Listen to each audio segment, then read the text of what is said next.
Ndërsa në Shqipëri ka nisur debati për një reformë të re territoriale, Këshilli i Evropës kërkon që çdo ndryshim në organizimin e pushtetit vendor të paraprihet nga një vlerësim i plotë i efekteve të reformës të vitit 2015. Në një raport paraprak të hartuar në mars të vitit 2026 nga raportuesi Anders Kneip dhe Soren Schumacher, theksohet se bashkimi i disa njësive vendore mund të jetë një opsion, por vetëm pas një analize të hollësishme dhe konsultimeve të mirëfillta me komunitetet e prekura. Sipas dokumentit, Karta Europiane e Autonomisë Vendore nuk e ndalon ndryshimin e kufive territorial apo krijimin e njësive më të mëdha administrative, por kërkon që banorët dhe autoritetet lokale të përfshihen në proces përpara marrjes së vendimeve. Raportuesit shprehen shqetësimin se reforma e planifikuar për vitin 2026 mund të shoqërohet me konsultime vetëm formale, nëse synohet zbatimi i saj brenda një afati të shkurtër. Ekziston rreziku që gjatë përgatitjes së reformës territoriale të planifikuar për vitin 2026 të zhvillohen vetëm konsultime formale dhe jo thelbësore,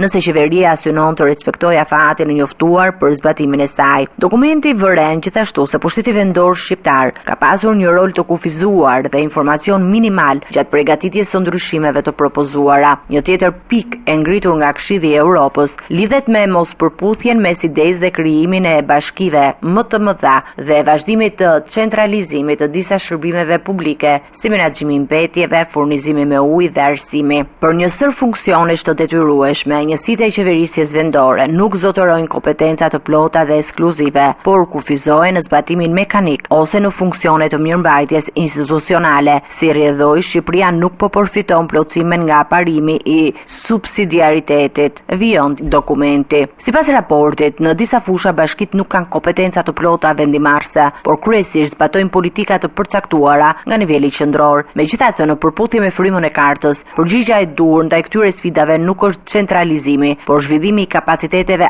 administrative dhe financiare të njësive përkatëse të qeverisjes vendore. Këshilli i Evropës kundërshton gjithashtu idenë se dobësitë administrative të disa bashkive duhet të zgjidhen përmes marrjes së kompetencave nga qeveria vendore. Sipas raportit, zgjedhja duhet të jetë forcimi i kapaciteteve financiare dhe administrative të pushtetit vendor dhe jo rritja e centralizimit. Në dokument kërkohet që reforma të mos fokusohet vetëm te numri i bashkive dhe ndryshimi i kufive të tyre, por të trajtojë dhe rolin e 12 qarqeve. Raportuesit nënvizojnë se qarqet aktuale nuk përmbushin plotësisht kriteret e një njësie të vetëqeverisjes vendore sipas standardeve të Kartës Europiane dhe kërkojnë një rishikim të funksionit të tyre në të ardhmen.